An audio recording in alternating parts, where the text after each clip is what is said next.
Kyiv पर रूस के हमले के बाद यूक्रेन ने मॉस्को पर पलटवार कर दिया। जेलेंस्की ने यह दावा किया कि उनकी सेना ने 500 से ज्यादा ड्रोन हमले किए और इस हमले में मॉस्को तेल रिफाइनरी को नुकसान पहुंचा, जबकि 4 लोगों की मौत की खबर है। यूक्रेन के इस हमले की बात करें तो यह कीव पर किए गए हमले के बाद पहला हमला है। रूस के हमले में कीव में 24 लोगों की मौत हुई थी।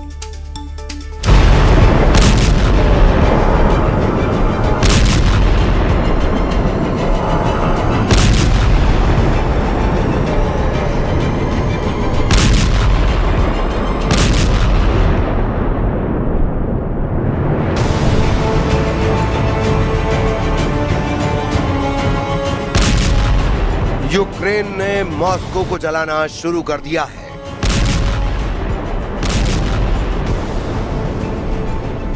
रूस का दिल, पुतिन की सत्ता का सबसे मजबूत किला, लेकिन अब वही मॉस्को ड्रोन धमाकों से कांप उठा है।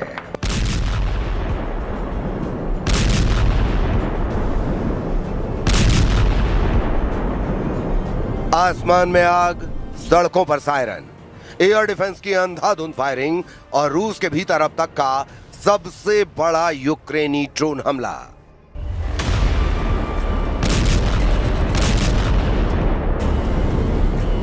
यूक्रेन ने 500 से ज्यादा ड्रोनों से मॉस्को और उसके आसपास हमला किया। ऑयल डिपो, एयरबेस, सैन्य ठिकाने, सब कुछ निशाने पर थे। लेकिन इस हमले के बाद दुनिया के सामने सिर्फ एक सवाल खड़ा नहीं हुआ, बल्कि कई खतरनाक सवाल उठ गए हैं।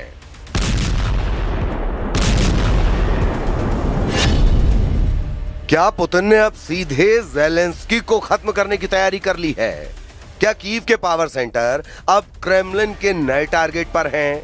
क्या पुतिन ने जिस परमाणु हथियार का परीक्षण किया वो सीधे कीव पर गिरा देंगे?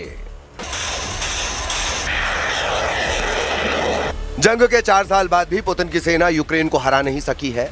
हालात ये हैं कि 3 महीने में रूस की सेना जितनी बढ़त हासिल करती है, सिर्फ 1 महीने में ही ज़ेलेंस्की की सेना हिसाब बराबर कर देती है।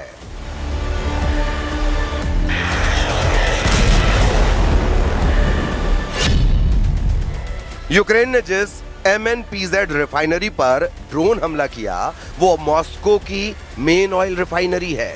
यह रूस की राजधानी के बेहद करीब है और ईंधन सप्लाई का सबसे महत्वपूर्ण जरिया। इस रिफाइनरी से सिविल और मिलिट्री दोनों जरूरतें पूरी होती हैं।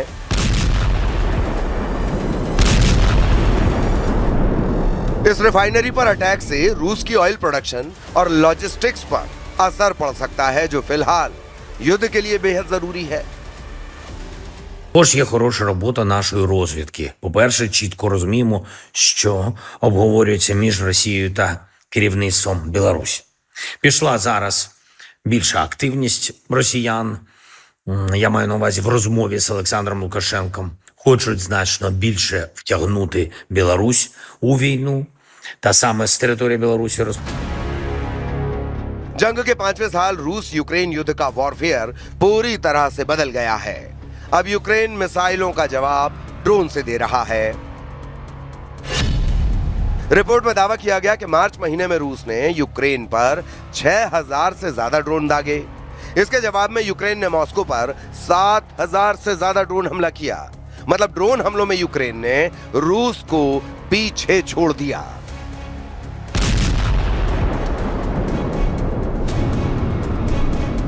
हालांकि अप्रैल में रूस ने यूक्रेन पर ड्रोन हमलों की बमबार्डिंग कर दी।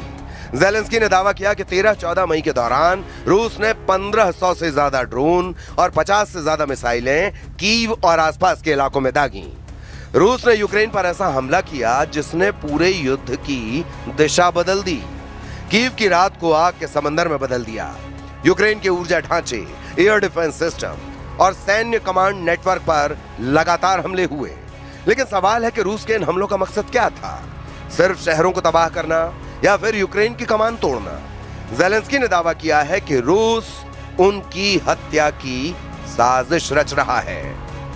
Чернігівсько-київський напрямок ми будемо посилювати. Партнери теж знають, що відбувається і до чого схиляють Білорусь. Є у нас і російські документи, в яких пропонуються цілі для ударів по Києву. Удари по Києву і по інших наших містах, по політичних та військових об'єктах, де може यूक्रेनी खुफिया एजेंसियों का दावा है कि रूस अब फैसला लेने वाले ठिकानों को निशाना बना रहा है। यानी रूस अब उन ठिकानों पर हमले कर रहा है जहां से युद्ध को कंट्रोल किया जाता है। राष्ट्रपति कार्यालय, कमांड बंकर, सुरक्षा नेटवर्क और सत्ता का पूरा ढांचा। तो पुतिन ज़ेलेंस्की को दुनिया से काट देना चाहते हैं। युद्ध की शुरुआत से ही ज़ेलेंस्की कई बार अपनी हत्या की साजिश का दावा कर चुके हैं। कभी वैगनर नेटवर्क, कभी रूसी एजेंटों, तो कभी अंदरूनी साजिश के दावे। लेकिन अब तस्वीर और खतरनाक हो चुकी है, क्योंकि अब युद्ध सिर्फ जमीन पर नहीं, आसमान में लड़ा जा रहा है। अब इंसान नहीं, मशीनें मौत चुन रही हैं। और सबसे बड़ा डर यही कि क्या किसी दिन एक ड्रोन सीधे कीव के राष्ट्रपति परिसर तक पहुंच जाएगा। де може бути керівництво армії, уряд і тут по Банковій. Давно вони виношують цей план. Зараз після Ірану знову активізувались, шукають, де ми знаходимось, де ми буваємо, і так само по інших людей з українського керівництва, з розвідки, наших спеціальних служб. Дехто там в Москві так і не зрозумів, що українці ніколи не здадуть свою незалежність і в будь-якому випадку на Банковій.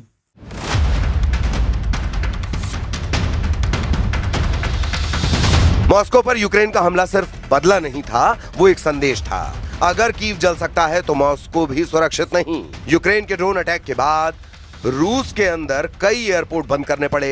एयर डिफेंस सिस्टम पूरी रात एक्टिव रहा और मॉस्को के लोगों ने पहली बार महसूस किया कि युद्ध अब उनके दरवाजे तक पहुंच चुका है।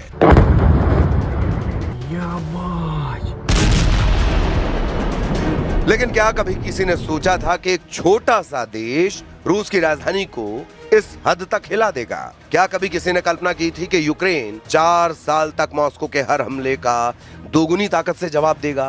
तो क्या ज़ेलेंस्की ने रूस के खिलाफ अगले और 4 साल युद्ध करने की तैयारी कर ली है?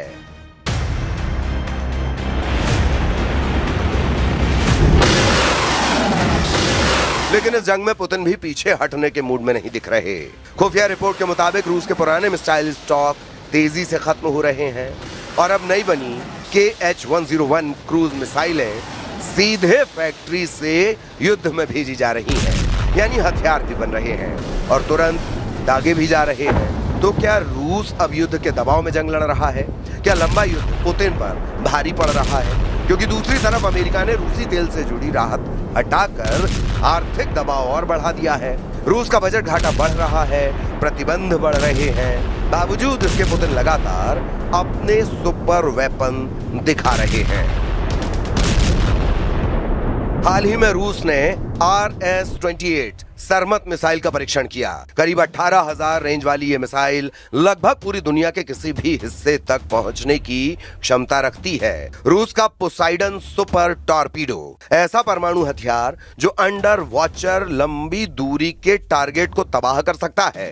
रूस की एवनगार्ड हाइपरसोनिक मिसाइल सिस्टम जो अपने टारगेट तक 32,000 किलोमीटर प्रति घंटे की रफ्तार से पहुंच सकता है।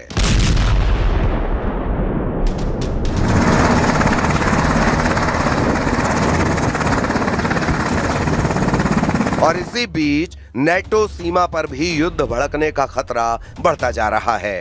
रोमानिया में मिला जिंदा गोला, पोलैंड में एयर अलर्ट, ब्लैक सी में बढ़ती मिलिट्री एक्टिविटी। अगर एक मिसाइल नेटो सीमा के अंदर फट गई तो क्या नेटो सीधे युद्ध में उतर जाएगा?